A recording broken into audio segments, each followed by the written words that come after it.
He is the most decorated footballer of his generation, 5 Ballon d'Ors, 5 Champions Leagues, a record number of goals no man has ever matched. And yet, at 41 years old, one prize has eluded him his entire life. The World Cup. The 2026 World Cup is his 6th more than any man in history.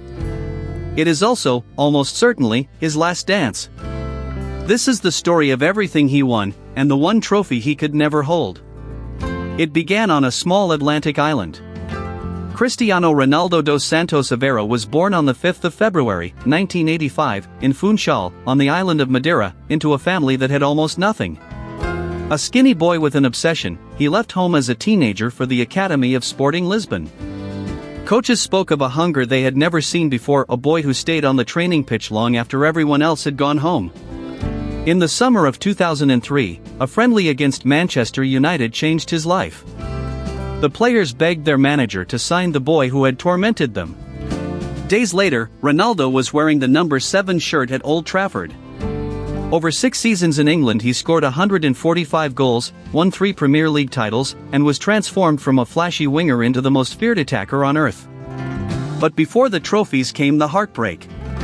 At Euro 2004, Portugal hosted the tournament, and a 19-year-old Ronaldo carried a country's dream into the final.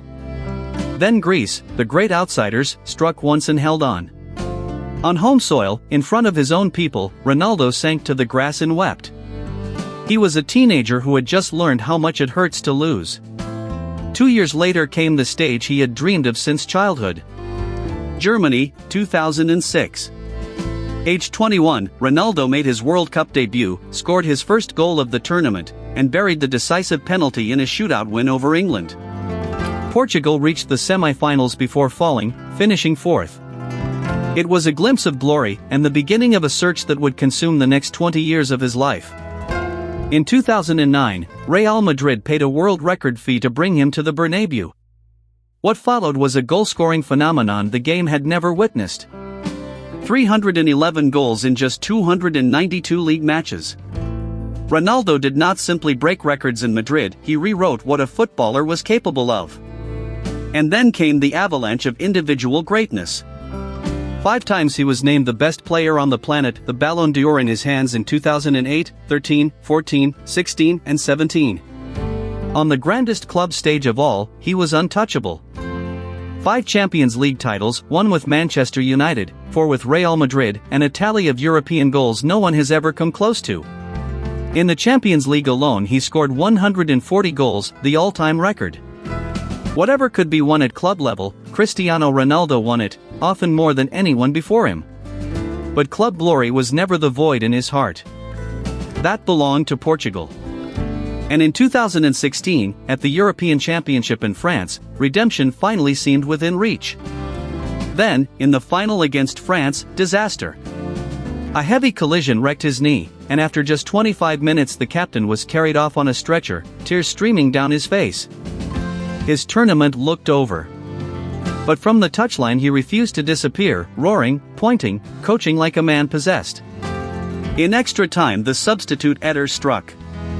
Portugal won 1-0. And Ronaldo lifted his nation's first ever major trophy. With his country no longer a curse, the records for Portugal began to tumble.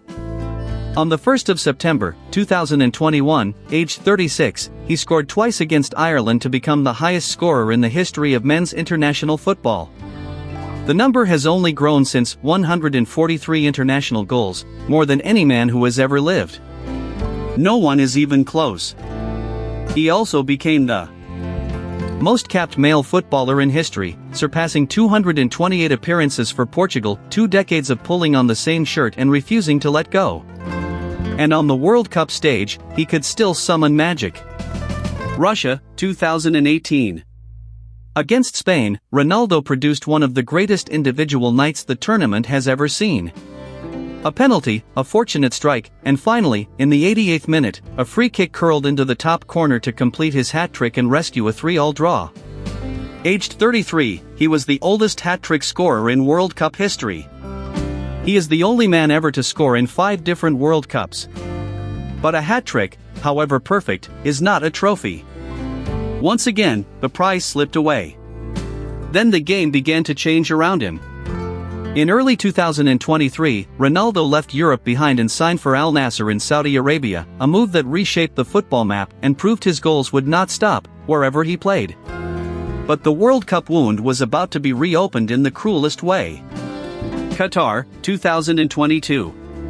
For the first time at a major tournament, Ronaldo's coach left him on the bench for the knockout games. In the quarter-final against Morocco, he watched from the sidelines as the underdogs scored, then came on too late to change anything. Morocco won 1-0, becoming the first African nation to reach a World Cup semi-final. At the final whistle, he did not stop to shake hands. He walked straight down the tunnel, shoulders shaking, sobbing into his shirt. It looked, that night, like the end of the dream. Most men would have walked away. Cristiano Ronaldo refused. He kept scoring, kept training, kept dragging his aging body back to the international stage for one final shot at the only thing missing. In 2026, he becomes the first player in history to appear at 6 World Cups at 41 years old, an age when almost everyone else has long retired. He has won the Champions League 5 times. He has been crowned the world's best 5 times. He has scored more international goals than any man who has ever lived. There is almost nothing left to prove.